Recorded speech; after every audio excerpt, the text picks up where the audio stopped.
Hi everybody, it's Quentin here from FitPro Q&A, and I'm here with Jay, all the way from the UK.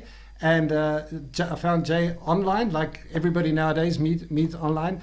Jay has got a fantastic Facebook page, and I was intrigued by the Circle of Vigour. Jay, tell me about the Circle of Vigour. What's that all about? Right. That's a really easy one, actually. That's I've always liked that Spartan ideology. I mean, the stuff they showed in the movies, the stuff in history is probably not as good, Yeah. but the shield from the Spartan was an upside down A.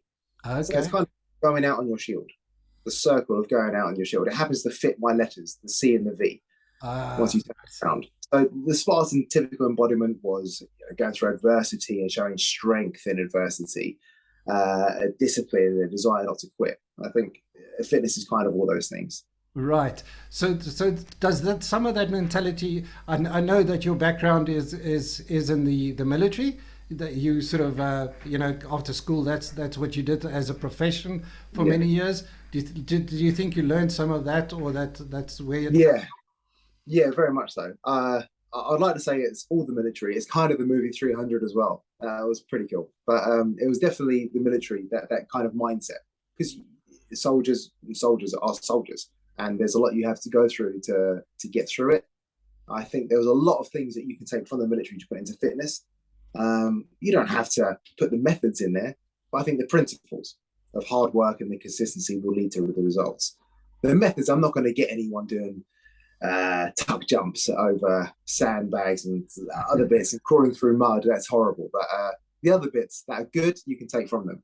Right. The discipline being a major part of that, I suppose. Yeah, I don't think motivation's a thing. Like you might be able to say something to someone, and it might motivate them for that brief moment. Yeah. But as soon as you are past that point, the motivation is gone. Right. No one wants to go and work out before they work out. I think no one's like, yeah, I can't wait to get up at 5. It's the discipline of doing it and realizing once you've done it, it's great, but you have to be able to do it first. Yeah. So were you involved in fitness and in the army section, or was that something that came So, about so later? fitness was a big part of what we did. So I was in the parachute regiment, so we were pushed pretty hard in terms of fitness, and I was very middle of the pack. I failed a couple of tests as well, and I had to go out after a day of training, strap a load of weight on my back, and run to get to their standard. So I thought I was fit before I entered. Turns out I was average, and yeah, working hard at that. So fitness was a big part of it. Soldiering's quite difficult. Running around with weight in your back, sprinting around, holding a rifle, going tactical. It all involves a lot of energy. But I was never interested in physically training someone in the military. I was interested in just being in the military. Okay, so how did it come about when you left the military? Uh, when I left, I think I had a bit of an identity crisis of what I was. So it's always easy to identify yourself as a soldier. It's very self-explanatory. I became a lorry driver because I had my license given to me through the army. And if someone asked me what I did as a job, I'll be like, I'm a lorry driver, but I used to be in the army. So it was always a thing I had to prefix. So I tried to find what I was through activities. So I did MMA in the army, boxing. Um, I thought I wanted to do something outside of that. So I took up ultra marathoning. I've really got into that. I thought that was really cool. And after doing lots of different things, whether it was combat sports, ultra marathoning, I decided I quite liked it, but I didn't realize I wanted to teach anything until someone had convinced me on my honeymoon that I'm giving them so much advice, I should probably get paid for it. That's amazing. Yeah. And here we are, 5 years later, you're still doing it. Yeah, 5 years. A lot of people aren't that are on my course. Yeah. I think two of us, maybe three of us, doing it Really? from about a class of 30, I think. Wow. Uh, yeah, I just, well, I had to. I quit my full time job, so I had to make it work. And I think if you're consistent with it, it will just lead to better things. It's been tough sometimes, especially with the pandemic. Um, but keep keeping at it and keep working at Yeah. it's paid off. And what do you think? What about PT has made you stick to it? What do you enjoy about it? So it's quite nice. I enjoy exercise a lot, but it doesn't mean you can teach it. It turns out I enjoy coaching. I think that's quite a good thing, and I enjoy people accomplishing certain things. I, or everything they do. I enjoy the accomplishments. Mm. And I didn't know if I'd like that. I guess that's either something you have or something you don't. I think you have to enjoy what you do. You have to live by what you do. I think you need to enjoy what others do as well in terms of their fitness. If you're missing that last link, I don't think you can stick it. There are a lot of people great at sports, great at fitness, but they can't coach it. They just don't care enough about the other person. Right. But I think I'm just as excited when someone hits their first overhead squat or first clean or snatch as they are, maybe more so, because there's so much that goes into it. You're investing time into them. Right. And then it becomes, and then I think it transcends fitness. You get a real feel of what they're about, who they are. You find out a lot of information from your clients, and you really have an investment in them. I think if you still have that empathy and investment, I think it's good for you to continue to do it. It's kind of addictive. It doesn't really feel like work. Yeah. It's I think interesting. I think that's the first time I heard anyone say that eventually it transcends fitness. What does it evolve into eventually with clients? I feel like not a counselor or anything like that, but I do feel like someone they can talk to about what's going on in their life. So then all of a sudden I'm celebrating them. They got a new job, and I don't want them to get a new job so they continue to pay me. It's because they're happy with their new job, Yeah. or yeah, they've got a new dog. Yeah, I love dogs, so I've got a dog. I can't wait. Bring it to the gym. Let me see him. It's there's so many things, illnesses, family tragedies. You kind of I've met one of my clients. I never met her sister, but she unfortunately passed away. But I felt so invested into it. Mm. Turns out next weekend I'm taking my wife to a brunch she set up for her sister's charity. Wow. So you Yeah. get invested in so many other ways as opposed to just I see you for the hour and then I'll see you next time. Right. It's more Yeah. than that, yeah. So I like getting messages from them saying what they've done, what they've accomplished. yeah. So who is your ideal client? Who's that person that you love working with? Okay, it's actually quite easy to answer. So my ideal client is someone that continuously wants to develop and learn. That's my ideal client. If they want to continue to improve, then it keeps me really happy to keep working with them. Now, you do have different clients. Some clients will have you because that's their way of working out in general. And Mm. there might not be as much improvement there, but you are their kind of their rock to exercise. And Mm. you need to be there for them to do it. But yeah, my ideal client, I want to learn new skills. I want to put myself in uncomfortable situations. I want to learn and I'm going to try hard to do it. That's my ideal client. And then, is there a specific way that you teach? Is it sort of a niche that you have that's special? I I don't know. Possibly. I think fundamentals first. I think fundamentals are more important. If someone comes to me for the first time, regardless of their experience, I'm not going to ask them to do a really complex lift. I'm Mm. not going to ask them to do anything crazy like Olympic lifting with a barbell. I need to see their foundations and fundamentals. And no matter whether it's, even if it's boring for them, I need to see them go through the fundamental movement patterns first because it's as much for me as it is for them. I need to Mm. understand them, maybe Mm. more than they understand themselves and their movement. Once I can understand them, I can then start building their program. So once these foundations are covered, the routes for that individual client is so different. They veer off in different directions. They may get to the same point, but the journey is very different. And I Right. think trying to understand that journey for each individual client is really good. Right. And how much customization do you do for each client then? It's so I would say exercises are all the same, Mm. depending on what you do. A squat is a squat, a push up's a push up, a barbell clean is a barbell clean. But the delivery of that for each individual is different. There are certain cues that resonate with individuals more than others. Some people may pick up something straight away; they just understand it. Other times, I've gone through crazy analogies, crazy methods, crazy movements to try and get them to understand this particular movement. So even though the exercises are the same, the delivery has to be different depending on the individual. Otherwise, they won't understand or pick it up, and that's quite good. And sometimes people are quicker, sometimes people are slower at picking it up, but they'll all get to the same point. It's kind of like kids at school. You know, Yeah. when my daughter was young, I was like, man, she's not doing that yet. But she will eventually, hopefully. Yeah.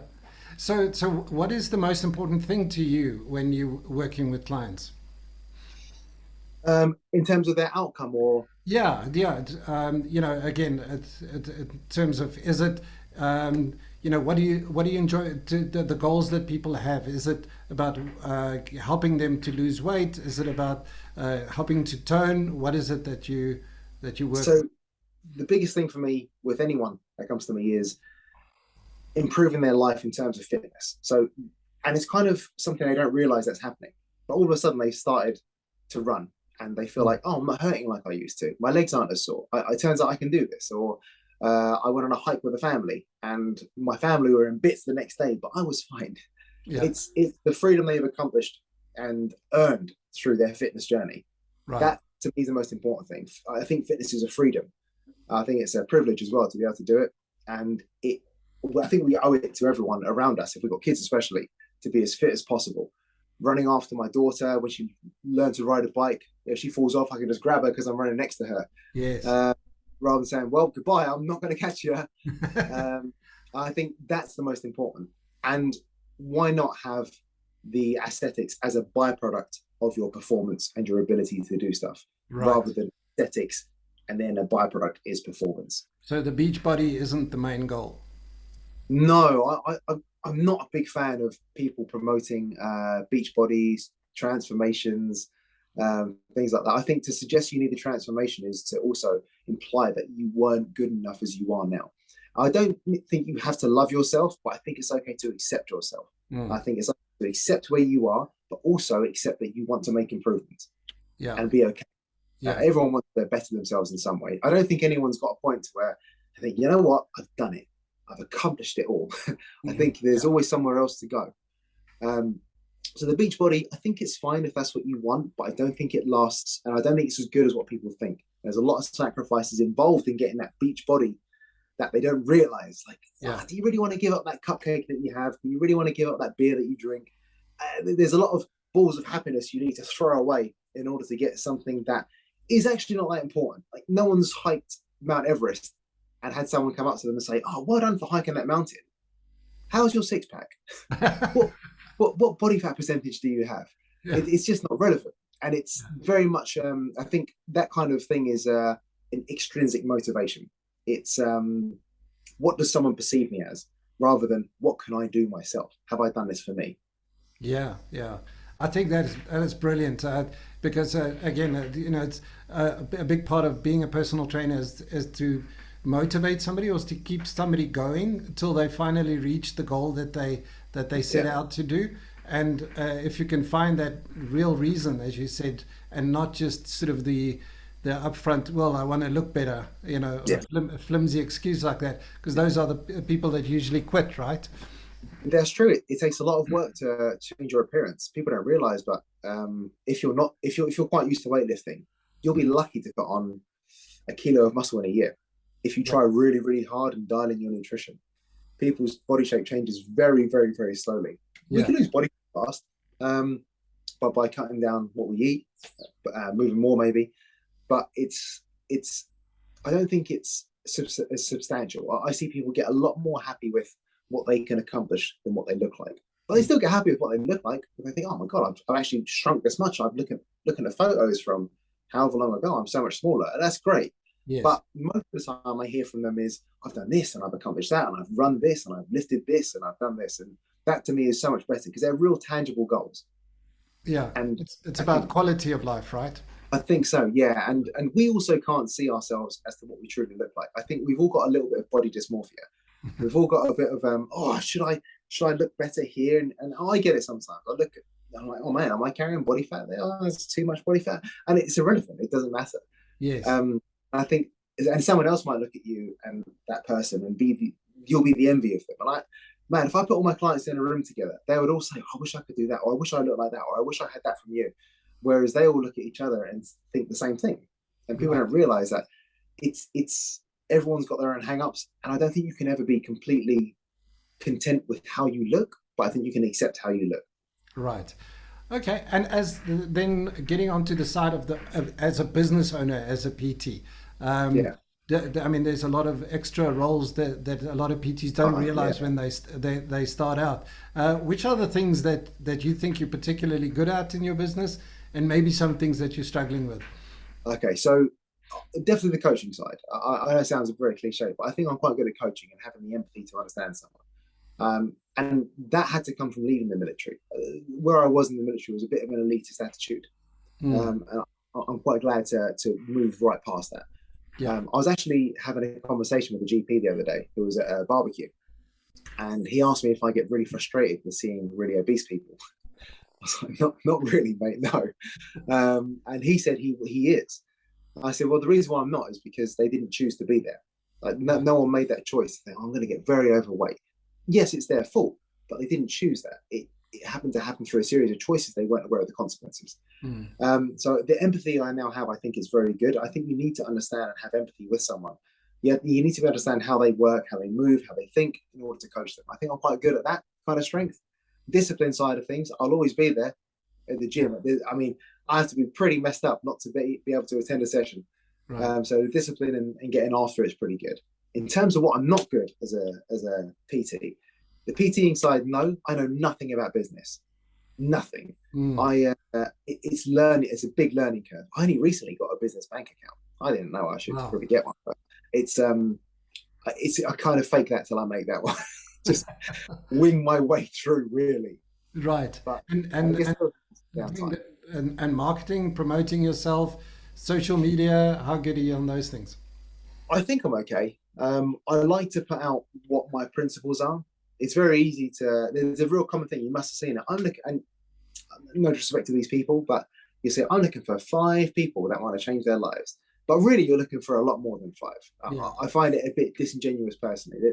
There's ways you can make more money, but I think if you put out a particular type of image, and I like to put out my principles and my methods and my ideologies, that's what I'm putting out into the world. I think that's what I'll get back. If I put out stuff that's not me, I might be able to get more people, but they're not the people that I want.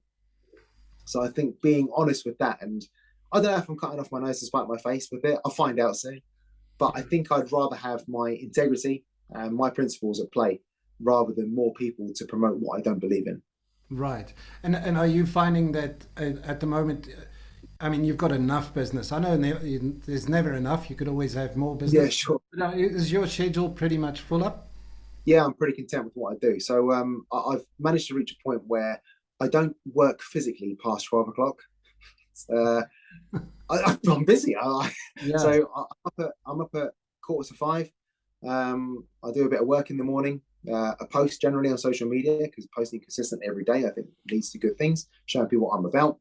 I have my first client. I have a client at 6, then I have a client at 8. And then between 8 and 9, I do the school run because my wife's a pediatric nurse, so she has to go after work. Right. Then march back to the gym. I do my clients between 9 and 12. And then that's me.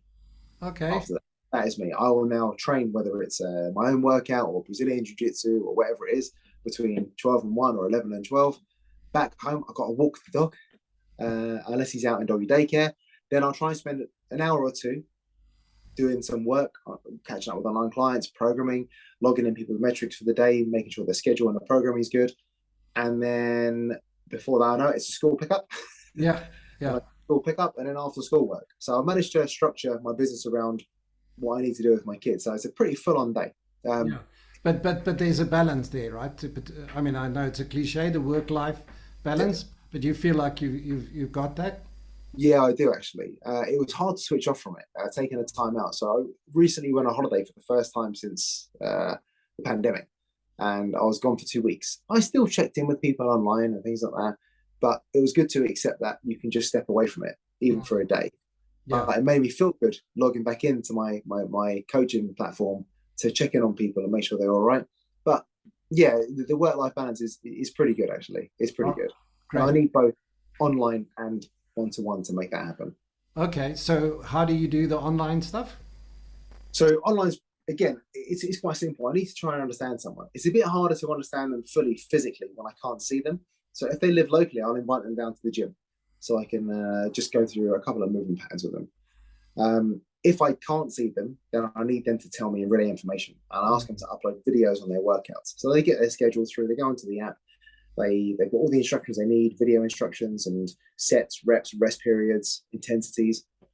They can upload a video at the end of that. It allows me to see what they need to work on. Generally, I can pick up what they need and improve on that.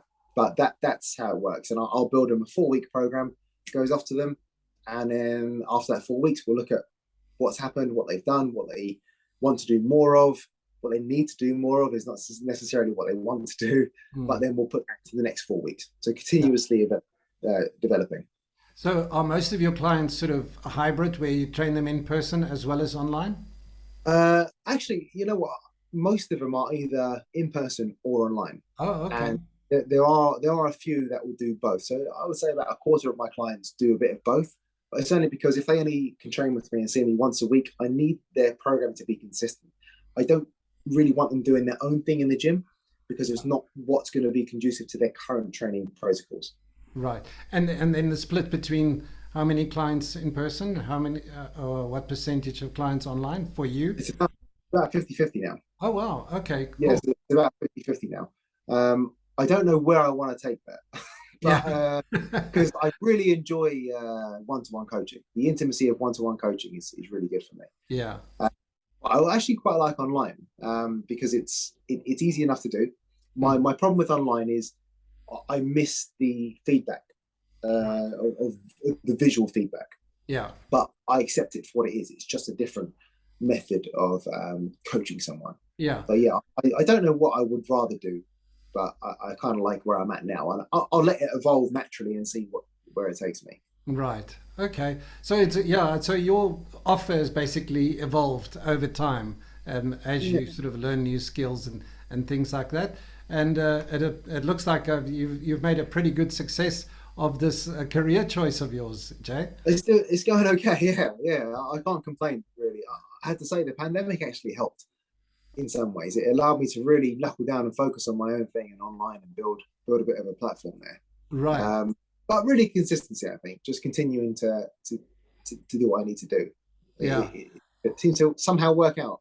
Yeah, it's interesting you say the pandemic has helped you because I think a lot of people in the fitness industry, that was kind of the death nail, sort of saying, okay, now I can't do this anymore. I've got to find another job. Yeah, I thought that would be it as well. Actually, when they announced gym closures, I thought that would be it. Mm. For example, our Brazilian Jiu Jitsu Academy, full contact training finished Wow. for 16 months. That's a long time for it to finish completely. Right. Um, we may have done some cheeky backyard rolls, but there was a. I'll But yeah, delete that part out. but yeah, I think it just what can you work with? What have you got? Is Mm. my coach defined through four walls in the gym? It turns out it's not.